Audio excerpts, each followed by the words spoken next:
Bonjour, Bonjour. pouvez-vous vous présenter en quelques mots? Alors, je m'appelle Alain Riazuelo, j'ai 52 ans. Je suis chercheur au CNRS depuis 2003 et j'ai commencé mon activité de chercheur avec mon doctorat en 97, donc il y a 29 ans. Quelles études avez-vous faites? Alors, pour faire un doctorat, il faut avoir un diplôme Bac+5, soit en passant par l'université, soit par une école d'ingénieur. Donc moi, je suis passé par une école d'ingénieur. J'ai eu mon bac en 90, j'ai fait 3 ans de classe prépa. En 93, j'ai intégré l'école polytechnique, dont je suis sorti en 96. Et en 96-97, j'ai fait un Master 2, donc le diplôme Bac+5 en astrophysique. Qu'est-ce qui vous a amené à travailler dans les sciences ou dans l'astrophysique? Alors j'ai longtemps hésité parce que l'idée plutôt c'était d'aller dans une école d'ingénieur pour travailler dans le privé, avoir plein d'argent.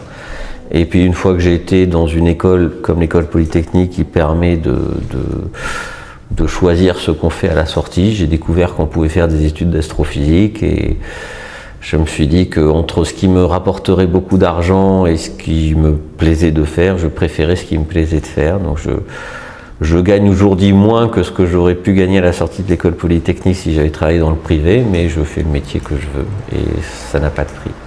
Et à quoi ressemble une journée type en tant que chercheur? Alors une journée type,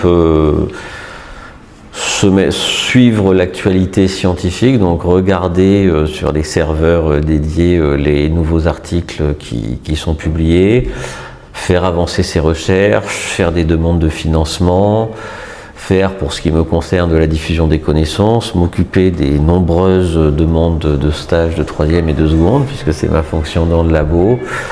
On a toujours plein de choses à faire, on n'a pas toujours le temps de tout faire et on a toujours plein de choses différentes de faire et on n'a pas de hiérarchie qui nous dit quoi faire. Et donc c'est cette liberté-là aussi qui est extraordinaire dans le métier de chercheur. Qu'est-ce que vous préférez dans votre métier? Cette liberté-là, c'est-à-dire j'ai commencé ma carrière de chercheur en m'intéressant à l'écho lumineux du Big Bang, donc la plus vieille lumière de l'univers. Et puis une fois que j'étais au CNRS et que donc je n'étais plus en CDD, que j'avais la liberté de choisir mes recherches, j'ai décidé de m'orienter vers les trous noirs. Et personne ne pouvait me dire de ne pas le faire. On peut éventuellement me reprocher de ne pas travailler assez, mais on ne peut pas me dire que j'ai tort de travailler sur les trous noirs. Et donc en ce moment, c'est ça que je fais. Et quelle est votre plus grande joie en tant que chercheur que vous avez vécu? Alors, chaque chercheur vous racontera une anecdote différente. Ça peut être l'aboutissement d'un projet, ça peut être le lancement d'une mission spatiale qu'on a contribué à construire. Pour ma part, le plus grand moment, c'était un moment un peu atypique. C'est que j'ai fait des simulations numériques donc sur ce qu'on verrait au voisinage d'un trou noir. Au départ, je l'ai essayé pour être projeté sur un écran d'ordinateur ou sur un écran plat, disons. Et un jour, j'ai eu l'idée d'adapter ça pour les planétariums. Et un jour, comme je connaissais le directeur du planétarium de la Cité des Sciences, j'ai délocalisé une conférence du laboratoire là-bas et j'ai montré à mes collègues ces simulations dans un planétarium qui s'est avéré à la fois une salle de spectacle, ce que les gens oublient, et aussi un outil de visualisation scientifique. Et ce moment-là où on rendait presque tangible des objets auxquels on n'a pas accès. Je l'ai partagé avec les gens et c'était un moment magique. Je sais pas comment, j'ai pas d'autre mot. Est-ce que vous avez déjà travaillé sur des collaborations internationales? Alors c'est rare qu'on travaille tout le temps seul. Mais dans la recherche, il y a un peu de tout. Il y a des gens qui travaillent par groupe de 2-3, donc avec un petit nombre de collaborateurs. Comme il y a des gens qui travaillent sur des missions spatiales. La mission spatiale Euclide, c'est 2000 chercheurs en Europe. Donc vous avez le choix du volume de la taille de la collaboration à laquelle vous participez. En général, vous travaillez sur plusieurs projets. Donc vous pouvez à la fois travailler avec les 2000 scientifiques de la mission Euclide et travailler en tout petit groupe sur d'autres thématiques, sur des simulations numériques que vous faites avec un petit groupe. Donc ça varie de 1 à plusieurs milliers. Et chacun va chercher, va trouver, disons, ce qui lui correspond le mieux. Il y a des gens qui sont très à l'aise dans ces très grosses collaborations. Il y en a qui sont moins à l'aise puisque finalement on est un peu trop anonyme.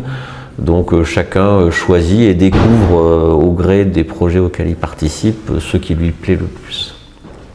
Vous avez beaucoup travaillé sur les trous noirs. Est-ce que vous pouvez nous expliquer ce que c'est? Alors un trou noir, c'est très simple, c'est un objet dont le champ de gravité empêche la lumière de s'échapper.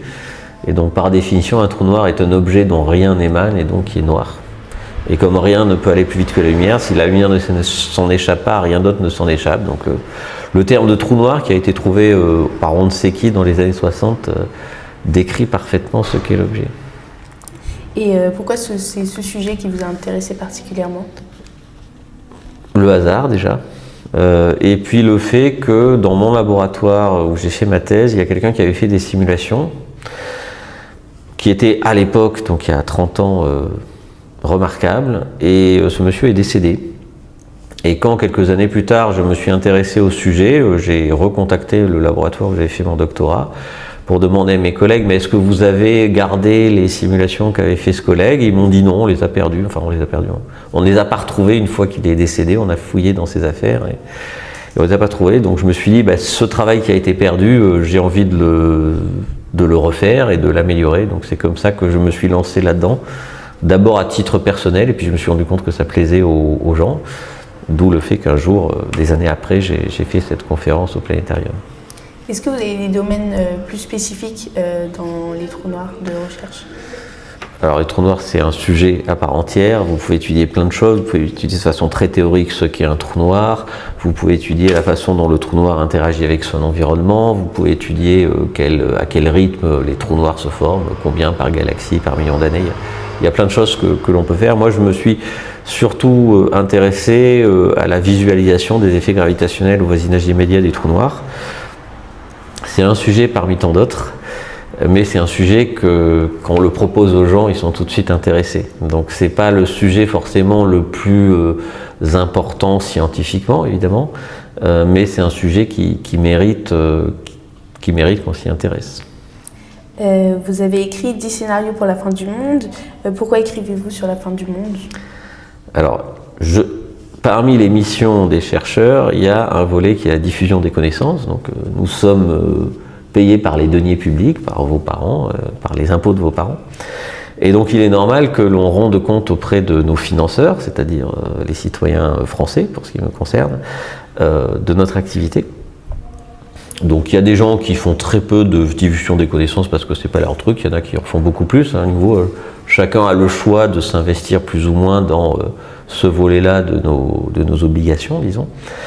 Et donc une série de rencontres a fait que j'ai été sollicité pour écrire un livre, puis un second, puis un troisième. Et donc maintenant que je connais très bien mon éditrice, de temps en temps on se réunit pour réfléchir à un projet de nouveau livre. Et donc je lui propose des idées, et puis en fonction de la collection dans laquelle le livre serait publié, de la maison d'édition dans laquelle elle travaille, puisqu'elle a changé de maison d'édition, on établit que tel ou tel sujet serait intéressant. Et bon, l'époque n'est pas forcément très rassurante quant à l'avenir, et donc quand je lui ai dit qu'il y avait matière à écrire sur l'évolution à long terme de l'univers, de la Terre, du Soleil, et donc ce qu'on avait appelé la fin du monde, qui n'est pas la fin de toute chose, qui est juste la fin de la Terre, et qu'il y avait moyen d'en faire un beau livre. Elle a dit d'accord, et donc ça s'est fait comme ça.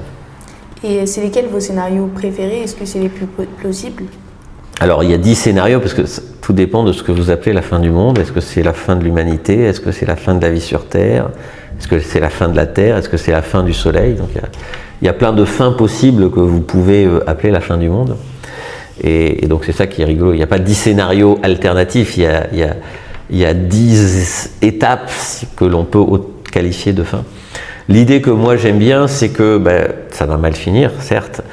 Donc pour faire court, la Terre va être engloutie par le Soleil, parce que le Soleil va beaucoup grossir en fin de vie. Et donc ne subsistera de ce qu'ont fait les humains que les objets qu'on aura réussi à envoyer en dehors du système solaire. Et donc il y a aujourd'hui 5 sondes spatiales qui sont peu à peu en train de s'éloigner du Soleil et qui à terme sortiront du système solaire. C'est les sondes Pioneer 10 et 11, les 2 sondes Voyager, qui ont toutes les 4 été lancées dans les années 70. Il y a la sonde New Horizons qui a été lancée en 2004, qui a survolé Pluton en 2015 et qui depuis s'éloigne. Et donc ces petits bouts de génie humain vont survivre à la fin de l'humanité, à la fin de la vie sur Terre, à la fin de la Terre, à la fin du Soleil et même à la fin de la galaxie. Et je trouve qu'il y a un côté émouvant de se dire qu'il y a quelque chose qui nous survivra, même si moi je n'ai pas participé à ces choses-là. J'aime bien l'idée qu'on ait réussi à sauvegarder une trace de notre existence, même si, selon toute vraisemblance, personne ne tombera sur ces sondes, même si plein de jeux d'extraterrestres voyagent dans la galaxie. Est-ce que vous utilisez l'IA dans votre métier? Alors l'IA, ça sert à plein de choses. Ça sert notamment à tout ce qui est traitement de données. Donc l'IA en astronomie, ça existe depuis très longtemps. Reconnaître des formes de galaxies dans des catalogues de galaxies, dans des catalogues de millions d'images qui font chacune des milliards de pixels. On ne peut pas faire ça à la main. Donc l'IA sert entre autres à ce genre de choses. Ça peut servir à plein de choses, ça peut servir à de mauvaises choses. Par exemple, depuis qu'il y a les agents conversationnels que vous connaissez, on a remarqué que la taille moyenne des articles scientifiques a augmenté de 20%. Et les gens attribuent ça au fait qu'on délègue à l'IA d'écrire des bouts des articles ou d'améliorer tel ou tel truc, d'étoffer tel ou tel texte. Je ne suis pas sûr que ce soit une bonne chose, parce que si ensuite les revues scientifiques qui reçoivent des articles utilisent l'IA pour évaluer la pertinence de l'article, finalement c'est des IA qui vont faire n'importe quoi. Mais utilisés à bon escient, et il y a un collègue de ce laboratoire qui travaille là-dessus, qui fait des conférences très bien à destination du grand public. Oui, ça permet de faire plein de choses, et plein de choses plus intéressantes que ce que la presse évoque quand elle parle d'IA, souvent sous un angle pas très intéressant. Et en tant que scientifique, par rapport à l'IA, est-ce que vous pensez qu'on devrait s'inquiéter de son avancée? L'IA est un outil et tout dépend de l'utilisation que vous faites de l'outil. Voilà, et c'est vrai dans tous les domaines. Le nucléaire est dangereux si on en fait des armes, il est beaucoup moins dangereux si on fait des centrales. Voilà. Toute invention peut être utilisée à plus ou moins bon escient, et l'IA ne diffère pas des autres à ce niveau-là. Lors des Utopias, donc le Festival international de science-fiction à Nantes, vous avez participé sur une table ronde sur les mondes parallèles. Quelle est la part de l'imagination et de la projection dans votre métier? Alors je pense que ça va dans les deux sens, c'est-à-dire que vous avez beaucoup d'auteurs de SF qui sont d'anciens ingénieurs ou des chercheurs qui finalement se sont avérés de très bons écrivains et ont préféré poursuivre dans cette voie d'écrivain plutôt que rester dans le monde des chercheurs. Et la SF nourrit l'imaginaire du grand public et peut créer des vocations. Moi, je reçois beaucoup de demandes de stage de la part de collégiens, de lycéens. Il n'est pas rare qu'ils citent Interstellar comme film qui les a inspirés, qui leur a donné envie de faire de l'astronomie. Donc,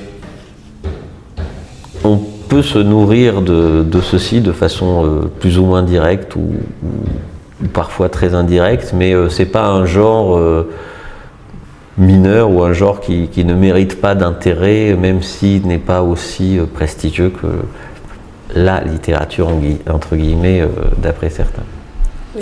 Vous avez parlé d'Interstellar, donc c'est un film en parlant de science-fiction que beaucoup de gens ont vu. Qu'est-ce que vous pensez de ce film d'un point de vue d'un astrophysicien, et notamment par rapport au trou noir, vu que vous travaillez là-dessus? Alors, j'ai un lien un peu ambivalent avec ce film parce que j'ai failli participer aux effets spéciaux d'Interstellar. Et j'ai failli dans les deux sens, c'est-à-dire j'étais pas loin mais j'ai pas réussi. Et donc, j'ai pas forcément le recul opportun pour en parler, mais l'idée de Interstellar, même si ça a beaucoup évolué, c'était de faire un film de SF à gros budget dont finalement le héros soit un trou noir et la science joue une place centrale. Donc le film tel qu'il est sorti est assez différent du film tel qu'il avait été envisagé par son concepteur et tel qu'il avait été validé par Steven Spielberg qui au début devait être le réalisateur.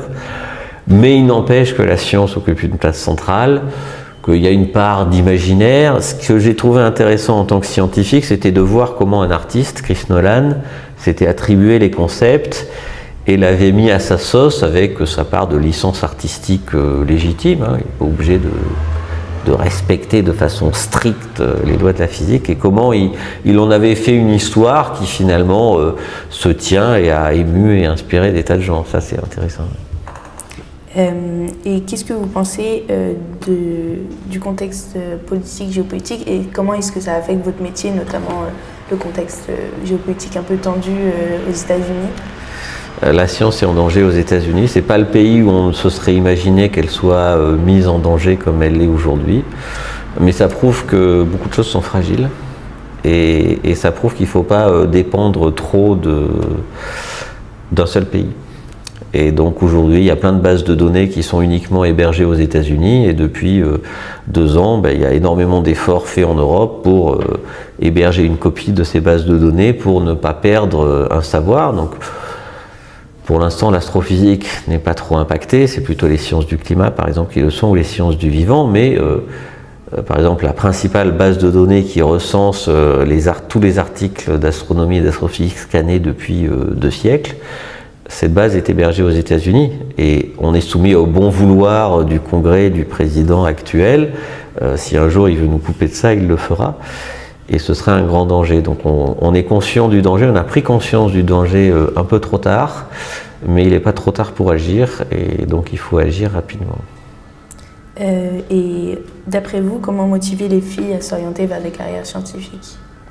Alors, je ne sais pas si c'est de mon ressort. Moi, je reçois beaucoup de demandes de stage, je vous ai dit. Je reçois plus de demandes de stage de garçons que de filles, c'est à peu près 60% contre 40%. On s'efforce de faire des stages paritaires, de prendre autant de filles que de garçons, même s'il y a moins de filles qui sont candidates.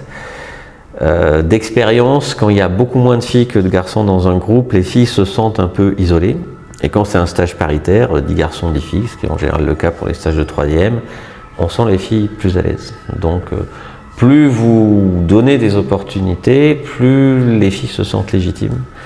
Et donc il faut que les enseignants et les enseignantes, mais ils le font déjà, incitent les filles à poursuivre ça, et il faut que les chercheuses s'impliquent peut-être un peu plus que les chercheurs dans la diffusion des connaissances pour montrer aux filles que l'on peut réussir. Et ce que je vois dans les demandes de stage que je reçois, c'est que les garçons disent « j'aime la science pour telle ou telle raison », mais ils n'éprouvent pas le besoin de se référer à des figures de scientifiques hommes, alors que les filles ont plus ce besoin-là. Et comme il y a moins de scientifiques femmes, c'est toujours les mêmes figures qui sont citées, donc Fatoumata Kébé par exemple, ou Kumiko Kotera qui est la directrice de cet institut. C'est des gens qui ont écrit des livres il n'y a pas longtemps, et donc c'est des livres que les filles lisent préférentiellement par rapport aux garçons parce qu'ils sont écrits par des femmes. Et donc nous, à notre niveau, on essaie d'encourager les filles, de leur dire vous n'êtes pas moins bonnes que les garçons, vous êtes moins nombreuses, mais vous n'êtes pas moins bonnes. Mais c'est un travail de longue haleine, et certaines décisions du ministère ont été très défavorables à la poursuite des études scientifiques par les filles. Et donc j'espère que le cap changera. Est-ce que vous avez des recommandations de livres, de films, de podcasts pour les jeunes qui s'intéressent à la science? Alors il y a plein de choses qui sont accessibles gratuitement sur YouTube. Il y a des gens comme ScienceClick qui font du bon boulot. Zebrolos, il est en partie financé par l'Agence spatiale européenne, donc je pense qu'il a... Voilà.